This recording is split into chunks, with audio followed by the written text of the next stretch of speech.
প্রিয় শিক্ষার্থীবৃন্দ, আশা করি তোমরা সবাই ভালো আছো। এই করোনাকালীন সময় তোমরা সরকারি বাংলা কলেজের অনলাইন ক্লাসের মাধ্যমে আমাদের সাথে যুক্ত আছো।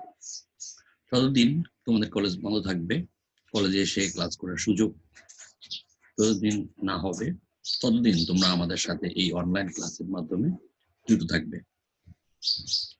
করোনার কারণে তোমাদের কলেজ বন্ধ থাকলেও শ্রেণী কার্যক্রম কিন্তু চলমান রয়েছে। প্রতিনিয়ত অনলাইনের মাধ্যমে তোমাদের ক্লাসগুলো পরিচালিত হচ্ছে। সরকারি হরগমা কলেজ মুন্সিগঞ্জ কর্তৃক আয়োজিত অনলাইন ক্লাসে সবাইকে স্বাগত জানাচ্ছি আজকের এই ক্লাসটি উপভোগ করার জন্য।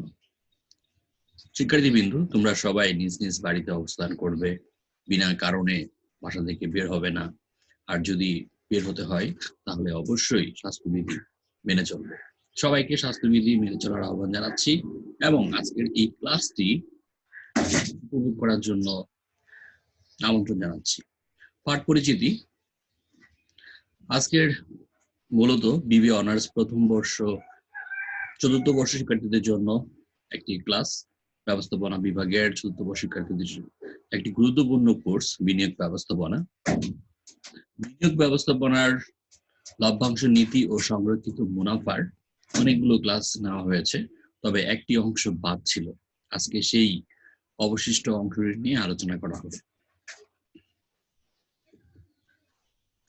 আর এই ক্লাসটি তোমাদের মাঝে উপস্থাপন করতে যাচ্ছি আমি মোহাম্মদ মামুনুর রশিদ, প্রভাষক ব্যবস্থাপনা, সরকারি হরগমা কলেজ মুন্সিগঞ্জ। শুরুতেই তোমরা একটি ছবি দেখতে পাচ্ছ এবং ছবিটি দেখে কিছু অনুধাবন করতে পারো কিনা দেখো। তারপর আমি একটি গল্প বলবো, এই গল্পের সাথে মিল রেখে আজকের কোর্সটি তোমাদের মাঝে উপস্থাপন করব। হ্যাঁ, গল্পটি বলি এমন। বাজার থেকে নৌকা দিয়ে ফেরত আসার জন্য সবাই নৌকায় চললো। নৌকাটি এমন টইটম্বুর ভরপুর যে নদী অনেকেই অনেক কিছু নিয়েই এই নৌকার মধ্যে উঠলো। তো নৌকাটা এতটাই ভরা ছিল যে টইটম্বুর ছিল যে যদি একটি মাছিও বসতো ঠিক নৌকাটি ডুবে যেত। কিন্তু এক মহিলা সে একটি মুরগির নিয়ে এই নৌকার মধ্যে চড়েছিল। এখন হঠাৎ করে এই মুরগিটি একটি ডিম পারলো। এখন আমার প্রশ্ন হচ্ছে, একটি মাছি যদি বসতো তাহলে নৌকাটি ডুবে যেত। আর ওই যে মহিলার কাছে যেই মুরগিটি ছিল সেই মুরগিটি ডিম পাড়ার ফলে নৌকাটি ডুববে নাকি ডুববে না, এই প্রশ্ন তোমাদের কাছে রইল। তোমরা একটু চিন্তা করো এবং উত্তর দেওয়ার চেষ্টা করো। অনেকেই উত্তর দিতে পারবে, তারপরেও আমি উত্তরটি বলে দিচ্ছি যে নৌকার মধ্যে যদি একটি মাছিও বসতো তাহলে নৌকাটি ডুবে যেত, কিন্তু নৌকায় মুরগি ডিম পাড়ার ফলে নৌকাটি ডুববে না, কারণ এটার ওজনের কোনো পরিবর্তন হয়নি। অর্থাৎ ডিম সহ মুরগিটি আগেই নৌকার মধ্যে ছিল।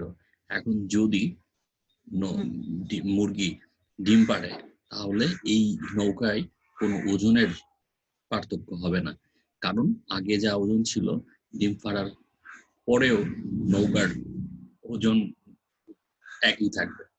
এখন যদি একটি বাইরে থেকে অর্থাৎ অতিরিক্ত একটি মাছি বসতো, সেই ওজনটা কিন্তু এই নৌকার মধ্যে অ্যাড হতো, তার ফলে কি হতো, নৌকাটি ডুবে যাওয়ার সম্ভাবনা ছিল। কিন্তু মুরগি ডিম পাড়ার ফলে নৌকাটি কিন্তু ডুবে যাবে না। কেন যাবে না? কারণ এই নৌকার মধ্যে মুরগি আগেই ছিল এবং মুরগির মধ্যে ডিম ছিল, সুতরাং এই ডিমটা পেরেছে কিন্তু ওজনের কোনো পরিবর্তন হয়নি। এই জিনিসটা যদি বুঝতে পারো তাহলে আমাদের আজকের লভ্যাংশ নীতির কোন বিষয়টি নিয়ে আলোচনা করা হতে পারে সেটা তোমরা হয়তো বা অনেকেই ধারণা করতে পারছো। হ্যাঁ, তোমাদের ধারণার সাথে আমার ধারণা মিল রয়েছে এবং আমাদের আজকের যে আলোচনার বিষয় সেটি তোমাদের ধারণার সাথে মিলে যাবে। সেটি হচ্ছে স্টক স্প্লিট। স্টক স্প্লিটের মূল কথা হচ্ছে যখন শেয়ার সংখ্যা বাড়ানো হবে তখন শেয়ারের প্রাইস কমানো হবে, আবার যখন শেয়ারের সংখ্যা কমানো হবে তখন যখন শেয়ারের সংখ্যা কমানো হয় তখন শেয়ারের মূল্য বাড়ানো হয়, আবার যখন শেয়ারের সংখ্যা কমানো হয় তখন যখন শেয়ারের সংখ্যা কমানো হয় তখন শেয়ারের মূল্য বাড়ানো হয়, আবার যখন শেয়ারের সংখ্যা বাড়ানো হয় তখন শেয়ারের মূল্য কমানো হয়। আপাতত যে ক্যাপিটাল ছিল সেই ক্যাপিটালের কোনো পরিবর্তন হয় না। কারণ কারণ শেয়ারের সংখ্যা বাড়লে আর শেয়ারের প্রাইস যদি কমে তাহলে কিন্তু তার যে ক্যাপিটাল ছিল সেই ক্যাপিটাল অপরিবর্তিত থাকবে। আবার যদি শেয়ারের সংখ্যা কমানো হয় এবং শেয়ারের মূল্য যদি বাড়ানো হয় সেক্ষেত্রেও কিন্তু তার মূলধনের কোনো পরিবর্তন হয় না। যেই গল্পটি আমরা বলেছিলাম, অর্থাৎ মুরগি যদি ডিম পাড়ে তার ফলে কিন্তু নৌকাটি ডুববে না, কারণ নৌকার যে ওজন ছিল সেটা কিন্তু অপরিবর্তিত থাকে। আবার যদি বাইরে থেকে একটি মাছিও বসে তাহলে কিন্তু সেটা অ্যাড হতো। তো বিষয়টা হচ্ছে এটাই আমাদের স্টক স্প্লিটের মূল কথা। যখন শেয়ারের সংখ্যা বাড়ানো হবে তখন শেয়ারের মূল্য কমানো হবে, আবার যখন শেয়ারের সংখ্যা কমানো হবে তখন শেয়ারের মূল্য বাড়ানো হবে। তাহলে মূলধনের যে পরিমাণ, টোটাল যে ক্যাপিটাল, সেই ক্যাপিটাল কোনো ইফেক্ট করবে না। যেটা আমরা বলতে চাচ্ছিলাম যে স্টক স্প্লিট, তোমরা যদি একটু খেয়াল করো এই যে স্টক স্প্লিটে এখানে কি করা হচ্ছে, এই শেয়ারটাকে 100 শেয়ার আর এটা হচ্ছে প্রাইস, এখন প্রাইস কমিয়ে ফেলা হচ্ছে, আবার দুটো শেয়ারকে একত্র করে ফেলা হচ্ছে। অর্থাৎ আমাদের যেই দুটো বিষয়, একটি হচ্ছে শেয়ারের সংখ্যা যদি বাড়ানো হয় তাহলে শেয়ারের মূল্য কমে যাবে, আবার শেয়ারের সংখ্যা যদি কমানো হয় তাহলে শেয়ারের মূল্য বেড়ে যাবে। এটাই হচ্ছে শেয়ার স্টক স্প্লিটের মূল কথা, এবং সেই অনুযায়ী আমরা একটা প্রবলেম আলোচনা করব। প্রবলেমটি তোমরা সবাই স্ক্রিনে দেখতে পাচ্ছ, আমি একটু তোমাদের মাঝে উপস্থাপন করি। আবার প্রবলেমটি, Rafi limited has the following stock holders account. Common stock টাকা 10 টাকা পার শেয়ার, প্রতিটি শেয়ারের মূল্য 10 টাকা এবং কমন স্টকের মূল্য হচ্ছে 10 লক্ষ টাকা। এই প্রশ্নে আমাদের নাম্বার অফ শেয়ার বের করে নিতে হবে। নাম্বার অফ শেয়ার কিভাবে বের করতে হয় সেটা তোমরা জানো। ভ্যালু, যে কমন স্টকের ভ্যালু 10 লক্ষ টাকা রয়েছে, সেই 10 লক্ষ টাকাকে যদি 10 দিয়ে ভাগ করা হয় তাহলে নাম্বার অফ কমন স্টকের সংখ্যাটা বের হবে। এবার দ্বিতীয়টিতে আসি, সেটা হচ্ছে 10% প্রিফার স্টক। 10% প্রিফার স্টকের পরিমাণ হচ্ছে 8 লাখ টাকা, রিটেন আর্নিং এর পরিমাণ হচ্ছে 7 লাখ টাকা, টোটাল শেয়ার হোল্ডার সিকিউরিটি হচ্ছে 25 লাখ টাকা। অর্থাৎ এই 10 লাখ, 8 লাখ আর হচ্ছে 7 লাখ, এই তিনটি যোগ করলে যেটি পাওয়া যাবে সেটি হচ্ছে 25 lakh. Requirement: what will happen to this account and to the number of shares outstanding with, মানে কি ঘটনা ঘটবে। সেই 1 নাম্বার রিকোয়ারমেন্ট হচ্ছে এ 10% স্টক ডিভিডেন্ড, যদি কি করা হয় 10% স্টক ডিভিডেন্ড দেওয়া হয় তাহলে আমাদের স্টক ডিভিডেন্ড দিলে কমন স্টকের পরিমাণ বাড়বে আর রিটেন আর্নিং এর পরিমাণ কমবে। এরপর 2 নাম্বার যে requirement, A 2 for 1 stock split, অর্থাৎ যদি তার একটি শেয়ার থাকে তাহলে তাকে দুটি শেয়ার দেওয়া হবে। 3 number, a 1 for 2 reverse stock split, এবার দুইটি যদি তার শেয়ার থাকে তাকে একটি শেয়ার দেওয়া হবে। তো আমাদের যে স্টক স্প্লিটের মূল কথা সেটি, অর্থাৎ এই টোটাল ক্যাপিটালের পরিমাণ কমবে না, এটা অপরিবর্তিত থাকবে। এখন এই যে কমন স্টক যে 10 লক্ষ রয়েছে, যদি 10% স্টক ডিভিডেন্ড দেওয়া হয় তাহলে এই কমন স্টকের পরিমাণ বাড়বে আর এই যে রিটার্ন আর্নিং এর পরিমাণ কমবে, আর আমাদের এই 25 লক্ষ টাকা কিন্তু অপরিবর্তিত থাকবে। তো আমাদের প্রথম যে রিকোয়ারমেন্ট সেই রিকোয়ারমেন্ট নিয়ে আমরা একটু কাজ করি।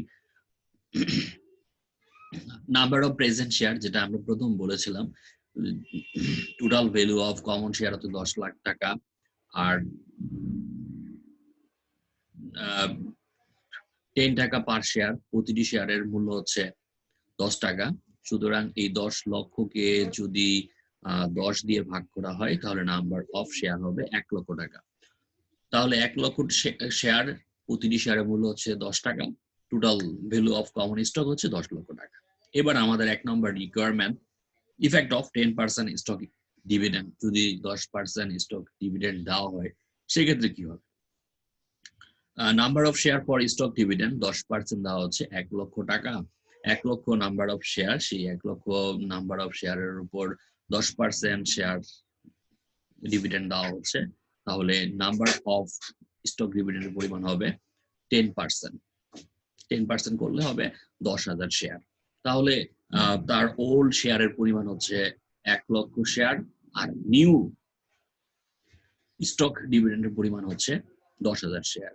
তাহলে total number of share after 10% stock dividend, আগে ছিল 1 লক্ষ, নতুন হলো 10,000, টোটাল হবে 1,10,000 শেয়ার। এবার amount of transfer from written earning, আমি বলেছিলাম স্টক ডিভিডেন্ডের পরিমাণটা বাড়বে, অর্থাৎ স্টক ডিভিডেন্ড দেওয়ার ফলে কমন স্টকের যেই পরিমাণটি রয়েছে সেটা ইনক্রিজ করবে, ঠিক তত পরিমাণ টাকা আবার কমে যাবে। কোথা থেকে? রিটেন আর্নিং থেকে। তাহলে রিটেন আর্নিং থেকে কত টাকা কমবে? যেমন এখানে আমাদের নাম্বার অফ নিউ স্টক ডিভিডেন্ডের শেয়ার হচ্ছে 10,000 এবং প্রতিটি শেয়ারের মূল্য হচ্ছে 10 টাকা করে।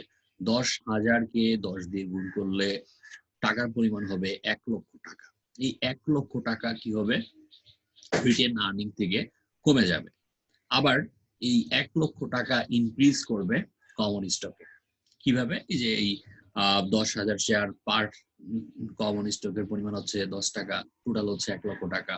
আর আমাদের এই 10% স্টক ডিভিডেন্ড দেওয়ার ফলে কমন স্টকের পরিমাণ ছিল আগে 10 লক্ষ টাকা, নতুন হচ্ছে 1 লক্ষ টাকা, টোটাল হচ্ছে 11 লক্ষ টাকা। তাহলে কমন স্টকের পরিমাণ হচ্ছে 11 লাখ, আর কি হবে? এই 1 লাখ টাকা আবার রিটেন আর্নিং থেকে কমে যাবে। New capital structure after 10% stock dividend, এই 10% স্টক ডিভিডেন্ড দেওয়ার ফলে ক্যাপিটাল স্ট্রাকচারটা কেমন হচ্ছে? কমন স্টক 10 টাকা পার শেয়ার, আমাদের আগে ছিল 10 লক্ষ টাকা, আর এই যে বললাম যে নাম্বার অফ নিউ শেয়ার দেওয়া হয়েছিল 1 লক্ষ টাকা, টোটাল হচ্ছে 11 লক্ষ টাকা। 10% প্রিফার স্টক 8 লাখ, আগেও ছিল 8 লাখ, এখনো থাকবে 8 লাখ। রিটার্ন আর্নিং আগে ছিল হচ্ছে 7 লক্ষ টাকা, আর এখন 1 লক্ষ টাকা কমে যাবে, 1 লক্ষ টাকা কমে হবে 6 লক্ষ টাকা। তার মানে এখানে এই 10 লক্ষ টাকা ছিল, সেটা 1 লক্ষ টাকা বাড়লো। আবার এই জায়গায় ছিল হচ্ছে রিটার্ন আর্নিং 7 লাখ টাকা, সেই জায়গায় 1 লাখ টাকা কমলো। টোটাল শেয়ার হোল্ডার্স ইকুইটি কিন্তু অপরিবর্তিতই থাকলো, অর্থাৎ 25 লাখ টাকা, এটা আগেও ছিল এখনো আছে। আমরা যদি আগের প্রশ্নটা যদি একটু তাকাই তাহলে আমাদের আরো বুঝতে সুবিধা হবে। এই যে 10 লক্ষ টাকা, এই জায়গায় হয়ে গেল 11 লক্ষ টাকা, আর রিটেন আর্নিং ছিল 7 লাখ টাকা, সেটা হয়ে যাবে 6 লাখ টাকা, আর টোটাল আমাদের কিন্তু 25 লাখ টাকা, সেটা অপরিবর্তিতই থাকবে। এটা হচ্ছে 1 নাম্বার রিকোয়ারমেন্ট। এবার 2 নাম্বার রিকোয়ারমেন্টে আমরা আসি। 2 নাম্বার রিকোয়ারমেন্ট ছিল A2 for 1 stock 2 share for 1, অর্থাৎ যদি তার একটি শেয়ার থাকে তাহলে তাকে দেওয়া হবে 2টি শেয়ার। এখন তার নাম্বার অফ শেয়ার ছিল, আগে ছিল কত? 1 লক্ষ শেয়ার। আমরা যেটা বের করেছিলাম যে total value of common share divided by par value share দিয়ে ভাগ করলে নাম্বার অফ প্রেজেন্ট শেয়ার 1 লক্ষ শেয়ার, আর সেটা দ্বিগুণ হয়ে যাবে, কারণ একটি শেয়ার থাকলে তার কি হবে? 2টি শেয়ার দেওয়া হবে। তাহলে আগে ছিল 1 লক্ষ শেয়ার, এখন হবে 2 লক্ষ শেয়ার। 1 লক্ষকে যদি 2 দিয়ে গুণ করি তাহলে 2 লাখ শেয়ার হবে। এবার আগের যেই ভ্যালু অফ শেয়ার ছিল 10 টাকা, এখন সেটা কি করতে হবে? অর্ধেক করে ফেলতে হবে। কেন? কারণ এটা দ্বিগুণ হয়ে যাচ্ছে, এই জন্য এটাকে 2 দিয়ে ভাগ করতে হবে। 2 দিয়ে যদি ভাগ করি তাহলে পার শেয়ার হচ্ছে কত টাকা? 5 টাকা। এবার আমরা একটু খেয়াল করি, কমন স্টক টাকা পার শেয়ার, প্রতিটি শেয়ার এর মূল্য হচ্ছে 5 টাকা এবং নাম্বার অফ শেয়ার হচ্ছে 2 লাখ টাকা। তাহলে এই 5 কে যদি 2 দিয়ে গুণ করা হয় তাহলে হবে 10 লাখ টাকা। প্রিফার স্টক 8 লাখ টাকা, সেটা একই রকম ভাবে থাকবে। রিটেন আর্নিং 7 লাখ টাকা, সেটাও অপরিবর্তিত থাকবে। অর্থাৎ total share holders equity 25 lakh টাকা আগেও ছিল, এখনো থাকবে। আগে শুধু আমাদের এখানে শেয়ার ছিল 10 টাকা, এখন শেয়ার হয়ে যাচ্ছে 5 টাকা। যেটা আমরা ওই স্টক স্প্লিট আলোচনা করার পূর্বে একটি গল্প বলেছিলাম যে যদি একটি মাছিও বসতো তাহলে নৌকাটি ডুবে যেত, কিন্তু ডিম পাড়ার ফলেও নৌকাটি কিন্তু ডিম পাড়ার ফলেও নৌকাটি কিন্তু ডুবলো না। অর্থাৎ অপরিবর্তিত থাকবে। কেন অপরিবর্তিত থাকবে সেটা আমরা আলোচনা করেছি। অর্থাৎ শেয়ারের সংখ্যা বাড়লে শেয়ারের ভ্যালু কমবে, আর কমন স্টকের পরিমাণ কিন্তু সেমই থাকবে। এবার আসি নাম্বার অফ 3 নাম্বার যে রিকোয়ারমেন্ট, স্টক স্প্লিট রিভার্স। এবার 1 শেয়ার ফর 2, অর্থাৎ তার যদি 2টি শেয়ার থাকে তাহলে তাকে একটি করে শেয়ার দেওয়া হবে। এই ক্ষেত্রে আমাদের নাম্বার অফ যে শেয়ার ছিল সেটি হচ্ছে 1 লক্ষ টাকা, 1 লক্ষ নাম্বার অফ শেয়ার। কিভাবে সেটা আমরা এর আগে আলোচনা করেছি। অর্থাৎ total value of common share সেটাকে পার শেয়ার দিয়ে ভাগ করলে আমাদের নাম্বার অফ প্রেজেন্ট শেয়ার বের হবে 1 লক্ষ প্রেজেন্ট শেয়ার। এবার যেহেতু তার একটি শেয়ার দেওয়া হবে 2টি শেয়ারের এগেইনস্টে, সুতরাং এই 1 লক্ষ শেয়ারকে ভাগ করতে হবে 2 দিয়ে। 1 লক্ষ শেয়ারকে যদি 2 দিয়ে ভাগ করি তাহলে 50,000 শেয়ার হবে। Number of share will increase, কত হবে? 50,000 শেয়ার। এবার ভ্যালু অফ শেয়ার, যদি আমি বলেছিলাম শেয়ারের সংখ্যা যদি কমে তাহলে শেয়ারের ভ্যালুটা কি হবে? বৃদ্ধি পাবে। আগে নাম্বার অফ ভ্যালু ছিল 10 টাকা, এখন সেটা দ্বিগুণ হয়ে যাবে 20 টাকা। হবে কত? 20 টাকা। তাহলে আমাদের শেয়ার স্প্লিটের মূল কথা যেটি, সেটি হচ্ছে শেয়ারের সংখ্যা যদি কমে তাহলে শেয়ারের মূল্য বাড়বে, আবার শেয়ারের সংখ্যা যদি বাড়ে তাহলে শেয়ারের মূল্য কি হবে? কমবে। এখানে আমাদের শেয়ারের সংখ্যা কমেছে, সুতরাং শেয়ারের মূল্য বেড়েছে। কমন স্টক টাকা 20 টাকা, এই যে আমরা দেখতে পাচ্ছি 20 টাকা, 20 টাকা পার শেয়ার। আর নাম্বার অফ শেয়ার হচ্ছে 50,000 শেয়ার। এবার এই 50,000 শেয়ারকে যদি 20 দিয়ে গুণ করি তাহলে অ্যামাউন্ট হবে 10 লাখ টাকা। 10% প্রিফার স্টক আগেও ছিল 8 লাখ, এখনো 8 লাখ। রিটেন আর্নিং 7 লাখ, এখন আবার 7 লাখই থেকে যাচ্ছে। আর total share holders equity 25 lakh টাকা, যেটা আমাদের প্রথমে ছিল এখনো আছে। আমরা 3টা রিকোয়ারমেন্টে দেখলাম যে total share holders equity 25 lakh টাকা শুরুতেও ছিল, এখনো আছে। এটা হচ্ছে আমাদের স্টক স্প্লিটের মূল কথা। এখন আমি যে গল্পটা বলেছিলাম সেই গল্পটির সাথে আজকের এই লেকচারের তোমরা মিল খুঁজবে। হোমওয়ার্ক, তোমাদের জন্য একটি হোমওয়ার্ক থাকবে, এই হোমওয়ার্কটি তোমরা বাসায় করবে। তোমরা সবাই দেখতে পাচ্ছ Kernopolli Paper Mills Limited has the following stockholders equity statement. Source of capital amount টাকা, preferred stock 5 lakh, common stock 10,000 share at the rate of 100 per share, 10,000 share, প্রতিটি শেয়ার মূল্য হচ্ছে 1 লক্ষ টাকা, 100 টাকা, হবে হচ্ছে 10 লাখ টাকা। এডিশনাল ক্যাপিটাল হবে 12 লাখ টাকা। রিটেন আর্নিং হবে 23 লাখ টাকা। টোটাল শেয়ার হোল্ডার্স ইকুইটি হচ্ছে 50 লাখ টাকা। শো দ্য ইফেক্ট অফ, কি ইফেক্ট আছে সেটা আমরা দেখাবো। 5% স্টক ডিভিডেন্ড, যদি 5% স্টক ডিভিডেন্ড দেওয়া হয় সেক্ষেত্রে কি ঘটনা ঘটবে? সেক্ষেত্রে আমাদের স্টক ডিভিডেন্ডের দেওয়ার ফলে কমন স্টকের পরিমাণ বাড়বে, আর রিটেন আর্নিং এ তত পরিমাণ টাকা কমবে। আবার যদি 10% স্টক ডিভিডেন্ড দেওয়া হয়, একই প্রশ্ন, একটি হচ্ছে 5% আর একটি হচ্ছে 10%। যদি 10% দেওয়া হয় সেক্ষেত্রে কি হবে? সেক্ষেত্রে আবার একই ঘটনা ঘটবে, সেটা হচ্ছে আমাদের এই কমন স্টকের পরিমাণ বাড়বে আর হচ্ছে রিটেন আর্নিং এর পরিমাণ কমবে। তো শিক্ষার্থী বন্ধু, এই ছিল আমাদের আজকের আলোচনার মূল বিষয়। তোমরা যদি আজকের ক্লাসটি বুঝতে পারো তাহলে এই প্রশ্নটি তোমরা বাসায় সমাধান করবে। আর সমাধান করতে গিয়ে যদি কোথাও সমস্যা হয় অবশ্যই আমাদের সাথে যোগাযোগ করবে। আমাদের ফেসবুকে কমেন্ট করে জানাতে পারো, মেসেঞ্জারে কমেন্ট করে জানাতে পারো, অথবা তুমি ফোন করেও জানাতে পারো। তো পরবর্তী ক্লাস দেখার আহ্বান জানিয়ে আজকের ক্লাস থেকে এখান থেকে বিদায় নিচ্ছি। সবাই ভালো থাকবে, সুস্থ থাকবে এবং সরকারি হরঙ্গা কলেজের অনলাইন ক্লাসের সাথে থাকবে। ধন্যবাদ সবাইকে।